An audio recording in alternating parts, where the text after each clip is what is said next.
brought to you by Brand South Africa.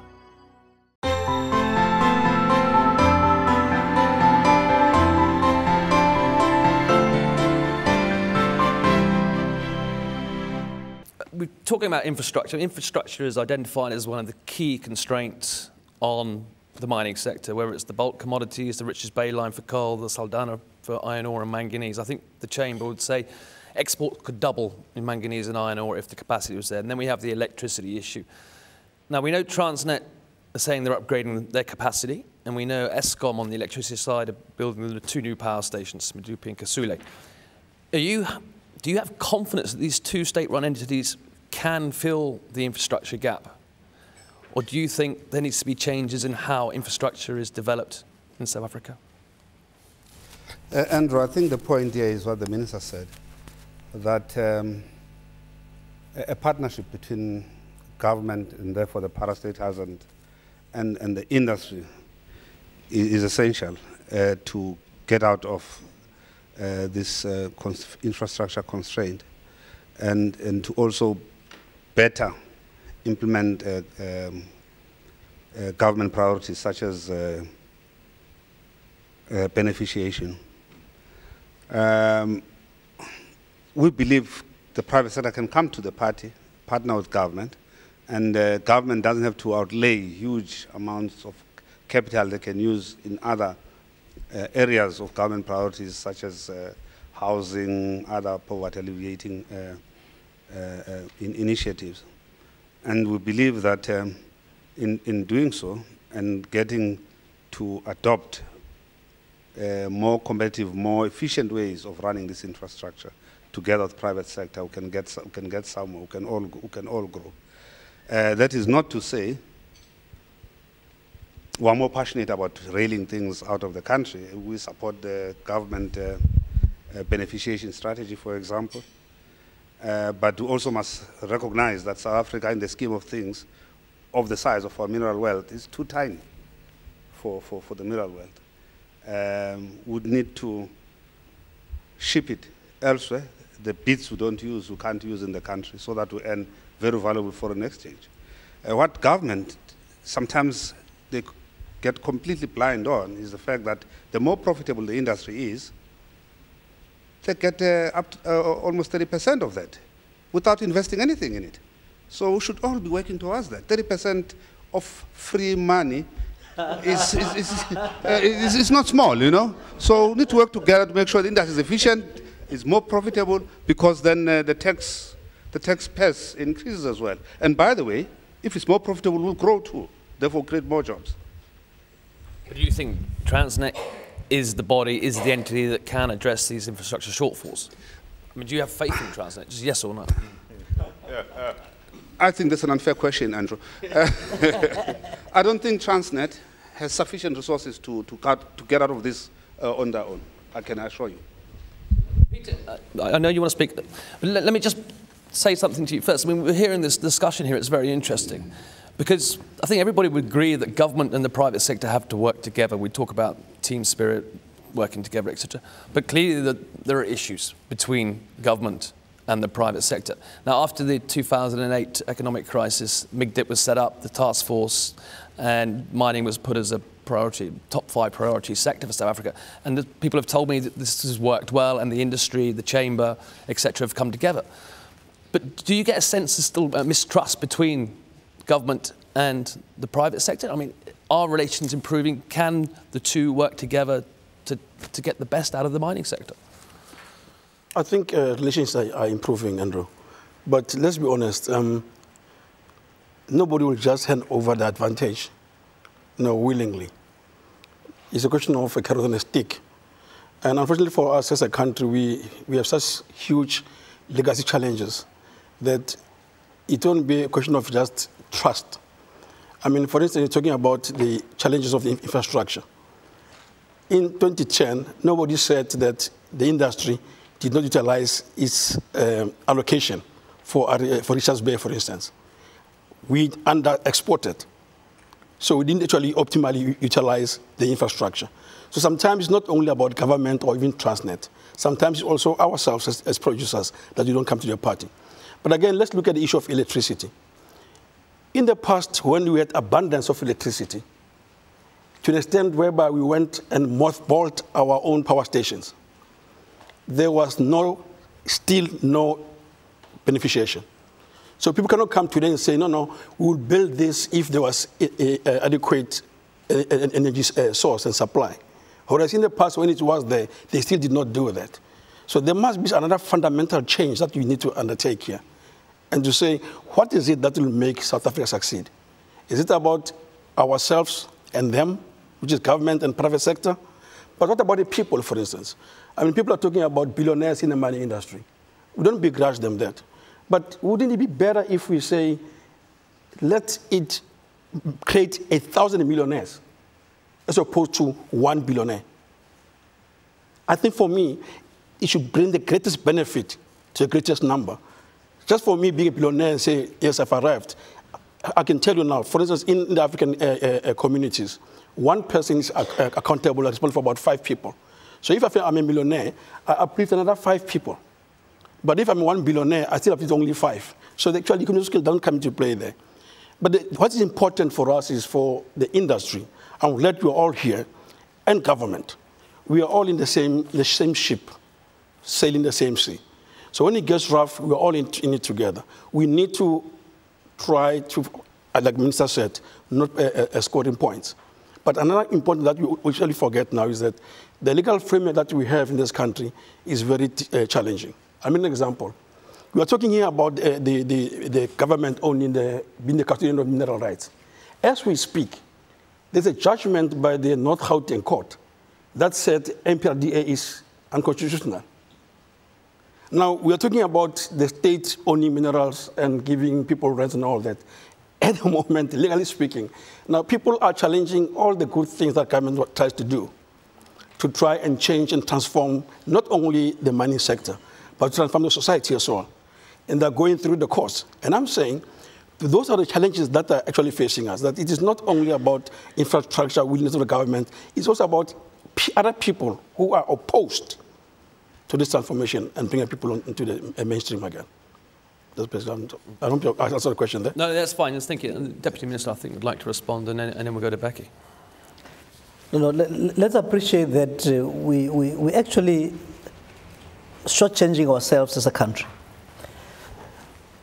People outside of this country envy us in terms of the endowment that we have, the expertise that are here in the country, the experience that we have in the mining industry in particular, and the research and development that has gone into this country out of mining. So there are a lot of pluses.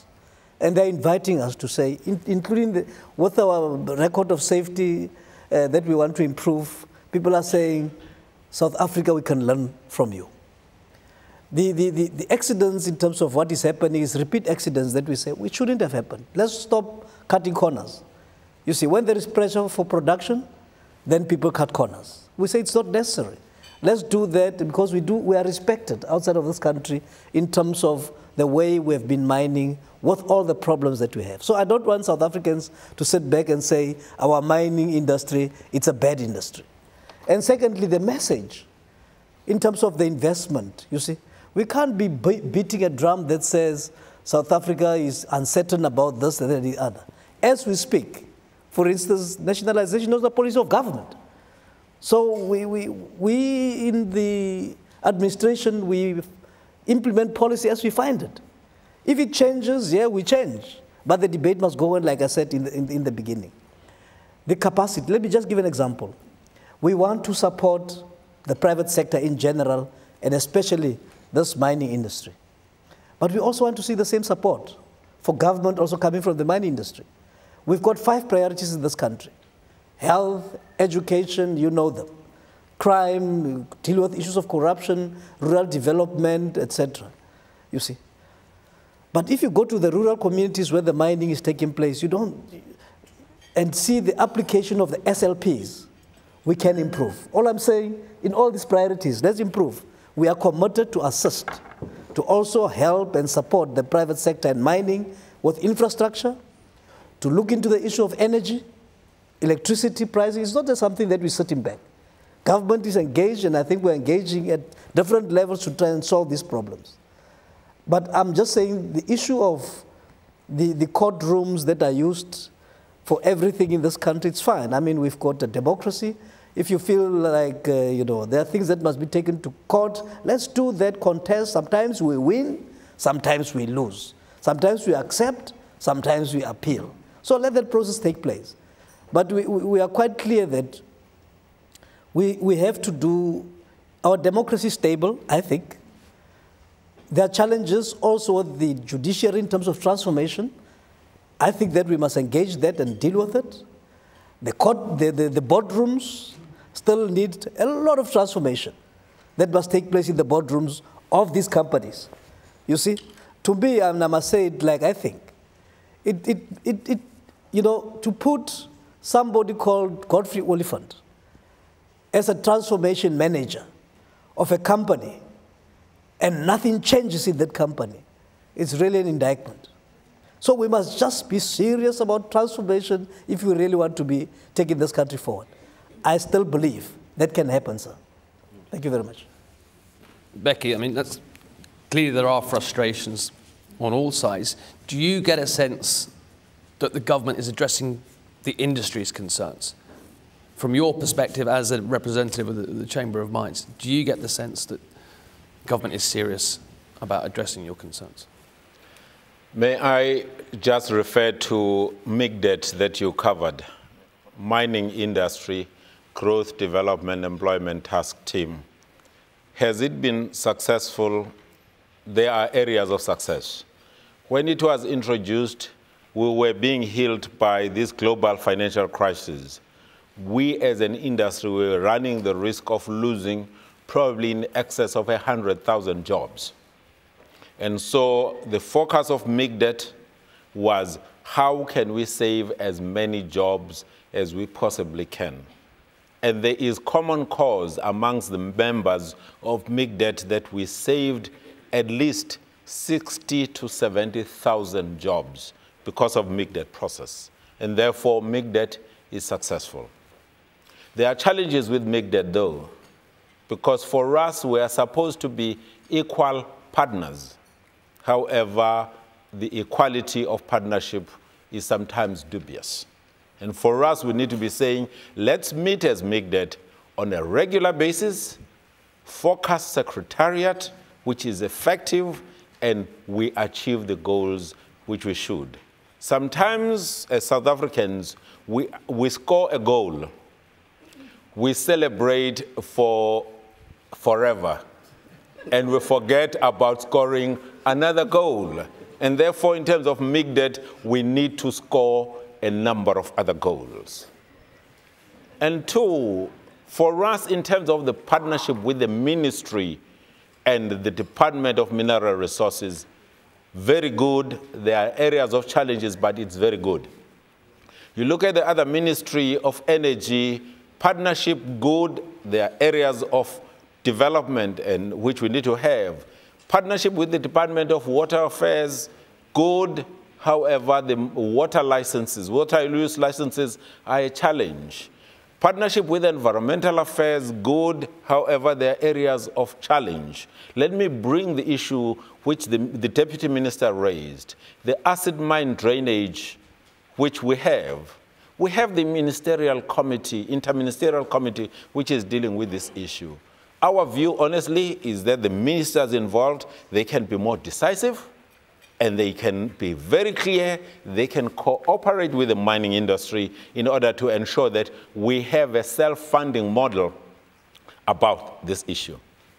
And for us, I think there are some other areas of challenge, though. May I raise one, and if it is politically incorrect, I may put my job security on the line with my boss here. We say, as a government say, mining is the top priority, is one of the top 5 priorities of the country. The president of the country, the president of the ANC, has never in his presidency of the ANC and the government engaged directly with the mining industry. My view, it asks very many questions. If we are in the top 5 priorities, where has he been busy so many years? Thank you. Can the Deputy Minister respond? I think we will open to it, because we're getting it. I must defend my president. You see, obviously there is a grievance in the mining industry that will pass to the president. And I'm sure out of this we would have a proper invitation to say, what do you want the president to do? Because the president appoints ministers to deal with line functions. So I'll leave it at that, you see, because I'm not sure I hear for the first time that you really want to see the president coming to the mining industry. You want to go on? Yes. Okay. Okay. I think it's unfair on the president's part, because initially, remember, there was BUSA, which was formed initially, where Black Prince and Leadership South Africa came together. Actually, Prince South Africa came together with BBC to form BUSA. And that was the organization that was supposed to engage with the president. And when the president goes on trips and overseas, he informs BUSA, and BUSA sends a delegation with him. And among BUSA, the chamber is a member of BUSA. So I don't understand how come Mr. Sibia says no engagement when the chamber is a member of BUSA and BUSA actually engages with the presidency. So I'm just saying that way. I think there's a bit of unfairness there. I raised the issue. I need to engage. I said the Chamber of Mines. Mining is the top 5 priority of the government. It's not BUSA. We are members of BUSA. We are saying top 5 priority. In the top 5, we don't hear BUSA. We're here mining. We're saying we need to engage with the government, and we need to be saying the issues which are affecting us may need to be dealt with through the Ministry of Mineral Resources. However, at some stage, the president has got to be saying, what is nagging you? How can we make sure that Team South Africa in terms of mining is successful? I'm putting it on the table, and the DM has undertaken to communicate it appropriately. I'm saying Samda cannot be the spokesperson for DMR. Very good discussion, I think, this evening. We've touched on a lot of issues, and clearly there are some areas where people agree and some areas where people disagree. I think where everybody is in consensus is the importance of the mining sector to South Africa going forward, and it's a question now of how some of these issues we've discussed are dealt with, and the potential is felt for South Africa as a country and all its people. But thank you all very much indeed, and thank you. Apologies that it went on a bit long, but I think the nature of the debate ensured that it deserved to go on. So thank you all very much. Thank you. Sure.